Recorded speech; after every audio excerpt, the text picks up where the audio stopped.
Imagine the Earth as a giant egg, obviously because the Earth is not round. Yes. And then you divide it into two. Yes. There will be a line, right? An imaginary line. That's the equator. Now let me break it down for you. The equator is an imaginary line that wraps around the middle of the Earth, dividing it into two equal halves, the northern hemisphere and the southern hemisphere. Now, many of us don't even know what the equator really is or how it affects our planets. But today, we're going to break it all down. The equator is the spot where the sun hits the Earth most directly. So, because of this, the regions around the equator are warmer than anywhere else on the planet. Imagine getting the sun at its full strength every day. This may be why it is so hot in Nigeria right now. Let's find out.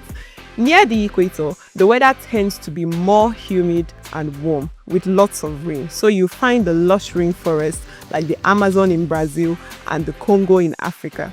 These places are home to incredible biodiversity because the climate is so consistent. The equator doesn't experience the extreme seasons of hot summers and cold winters like places far north or south. Instead, it's pretty much warm all year long.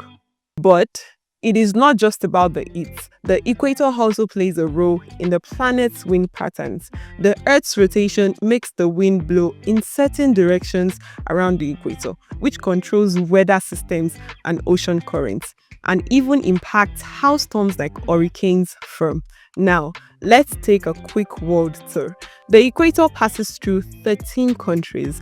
These include Ecuador, which is where the name comes from, Kenya, Indonesia, Brazil, Colombia, Sao Tome and Principe, Gabon, Republic of Congo, Democratic Republic of Congo, Uganda, Somalia, Kiribati, have you heard of that? And the Maldives. So if you find yourself traveling to any of these countries, you're literally crossing the line that splits the Earth into two, the equator. The equator also experiences minimal season changes.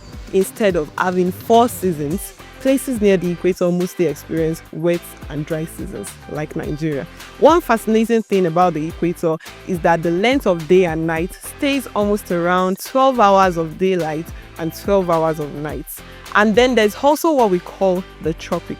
The tropic are regions of Earth surrounding the equator, and this is where tropical countries comes in. So we have a lot of African countries in the tropics, and of course Nigeria is part. So this is what makes a place like Nigeria so hot and sunny. That's the equator for you.